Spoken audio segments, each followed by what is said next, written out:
Jongstra is wraad verneemd voor haar mjorrekleden van wol. Ze exposeren er in de hele wraad mee en is permanent te zien in het Rijks- en Fries Museum. Bekende artiesten als Adele en Brad Pitt jaren te haar klantenkring. Maar Jongstra docht volle meer. Van het meidje van Iten ont afvalverwerker ta.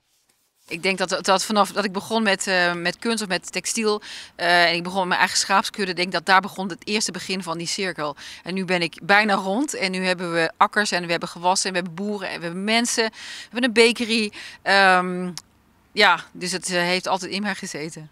De romte die ze in Ljout in gebruik neemt, had te krijgen met het Waste No Waste concept. Geen afval meer, alles broeken en oude productieprocessen nijlippen inblazen.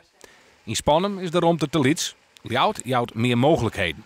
En ze hopen er lang te blijven. Alles wat wij doen gaat over lange termijn relaties die echt zijn, die waarachtig zijn, die gestoeld zijn op vertrouwen en loyaliteit en nog belangrijker integriteit. De Recycle Boulevard is een combinatieproject van winkelien, werkgelegenheid en onderwijs van afvalverwerker Omrin.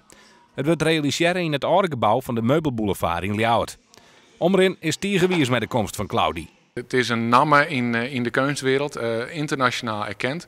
En het jouwt een stukje extra allure om waar wij mee bezig zijn. Wij willen graag alle ondernemers uitnodigen om meer circulair met ons te denken. En zij is denk ik een lichtend voorbeeld daarin. De Recycle Boulevard gaat op 18 november open.